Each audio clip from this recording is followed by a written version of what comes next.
This is Autoline Daily, the show dedicated to enthusiasts of the global automotive industry. You want to hear a crazy number? Well, here's a crazy number.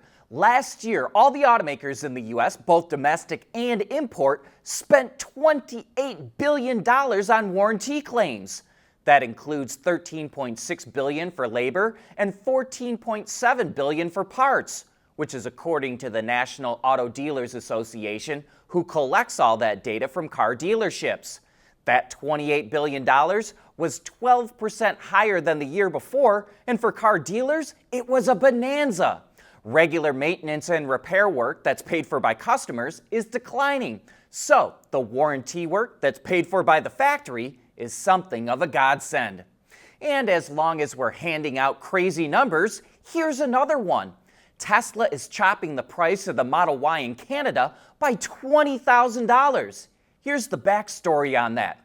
In response to Trump's tariffs, Canada imposed a 25% tariff on U.S.-made vehicles in April. As a result, Tesla raised the price of the Model Y to $84,000 Canadian, which is about $61,500 in U.S. dollars. But at that price, orders dried up. So now Tesla is slashing the price of the long-range all-wheel drive version of the Y by $20,000. It starts at $65,000 Canadian. Electric speculates that Tesla is able to cut the price by that much because it's likely importing those Ys from its Berlin plant instead of the U.S. to avoid that big tariff. Have you heard of the term mil-spec? It stands for military specification. The military sets extremely rigorous standards for all the parts and components it buys because they go through such extreme use cases. Well, the automotive industry has its own standards called automotive spec because cars also get pretty well beat up. All the chips, electronics, and connectors in your cars are far tougher than anything used in consumer electronics. And I mention all that because Xiaomi has kicked off a serious debate in China for using consumer-grade chips in its SU7 sedan. Specifically, it's using Qualcomm's Snapdragon 8 Gen 3 microchips for controlling its instrumentation and entertainment systems. Tesla also experimented with consumer-grade chips about a decade ago and reportedly had large recalls when the chips failed due to overheating. Other Chinese automakers are using consumer-grade chips too, but like Xiaomi, only for entertainment and display controls. A key reason why they're doing this is because it takes over a year of testing to qualify a chip for automotive grade. And with China's speed-to-market mentality, those automakers don't want to wait that long to use the latest chips. While many automakers and suppliers are still developing hydrogen technologies, most have turned their attention away from passenger vehicles. And it's easy to see why based on the experience of early hydrogen adopters. A couple of dozen people have filed a lawsuit against Toyota, a hydrogen station operator, a joint venture called the Hydrogen Fuel Cell Partnership, and California Governor Gavin Newsom, alleging that they were misled about the viability of the hydrogen fueling network. There's about 50 hydrogen stations in all of California right now, and Shell exited the market last year, closing multiple locations. With that going on, hydrogen prices at the pump have tripled. Several Toyota Mirai owners say they no longer drive their vehicle, even though they're still making payments on them. Toyota itself made adjustments to the 2025 model year Mirai, chopping it down to just one trim line and limiting sales to California. But it's even had to limit where it sells the vehicle in the state due to the shrinking infrastructure.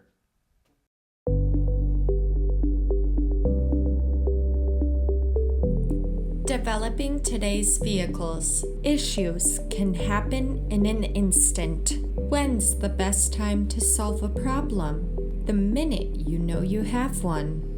Meet Wireless NeoVi Cloud, your secure, off-the-shelf solution empowering real-time collaboration for quick resolution. With Wireless NeoVi Cloud, your team can prevent issues before they can escalate.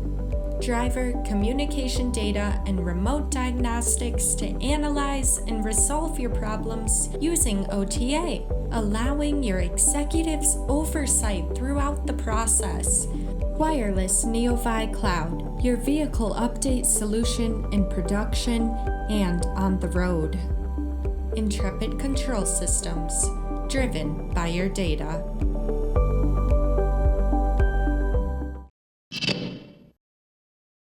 Looks like the president of France, Emmanuel Macron, is getting a little extra protection. While Cadillac is the most common provider of armored vehicles for U.S. presidents, Renault holds that distinction in France, and it just handed over a new set of wheels to not only serve the president, but also foreign heads of state and other dignitaries. Renault took input from chauffeurs, security officers, and mechanics in the presidential garage to come up with the necessary upgrades.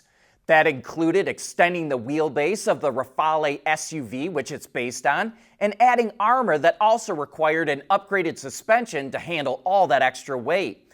Then the vehicle was tricked out in exclusive touches like red, white, and blue accents in the grille and stitching, a flag holder in the passenger front fender, French Republic badges embossed into the seats and armrests, and real black and white marble on the dash, steering wheel, and center console. Just like Tesla, Rivian is about to lose a huge source of revenue. Automakers can earn regulatory credits for selling low-emission vehicles, and they could sell those credits to other automakers that miss meeting their emission targets. Those automakers could pay a fine, but the credits were cheaper. However, President Trump's new Big Beautiful Bill eliminates penalties for missing emission targets, which means automakers don't have any incentive to buy those credits anymore. Last year, Rivian generated $325 million in revenue from selling those credits. While that includes credits from states and other countries that won't be affected by the new bill, analysts estimate Rivian would have lost out on $120 million in credit sales last year without the federal programs. For comparison, last year Tesla collected over $2.7 billion in regulatory credits, or about 10% of its total revenue.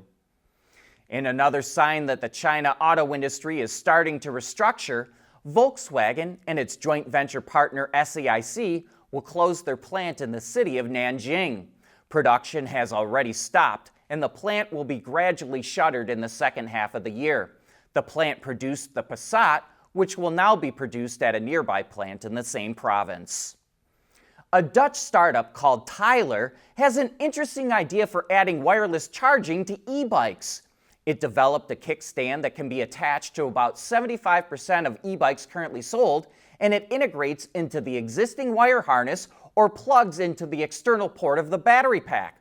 So, when the kickstand is down and placed over the included charging mat, which can even be left outside, the battery starts charging without the need to plug it in. Tyler is taking refundable pre-orders right now for 29 euros or about 34 bucks, while the total price of the system is 250 euros or roughly $300. Deliveries are mainly aimed at Europe and are said to start in the summer of next year.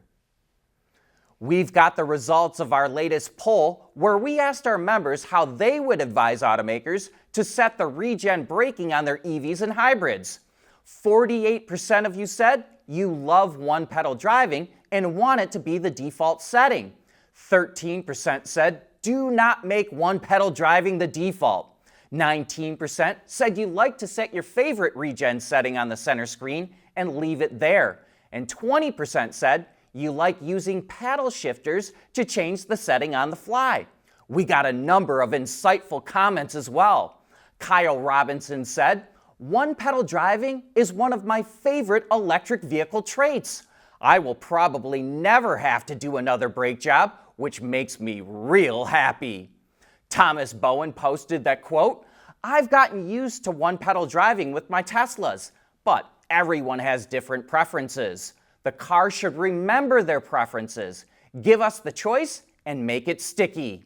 Irvin Wright said, "For my money, Tesla has it exactly right. Strong regen and hold. It's very rare for me to touch the brake."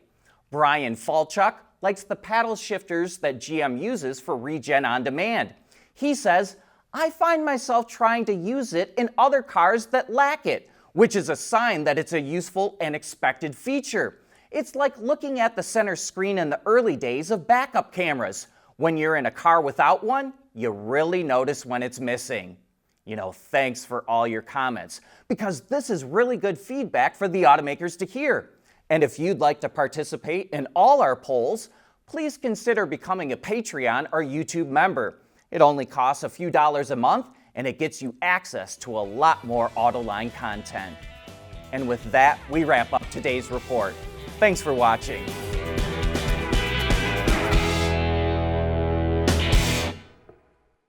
Autoline Daily is brought to you by Intrepid Control Systems. Over-the-air engineering boost your game. And by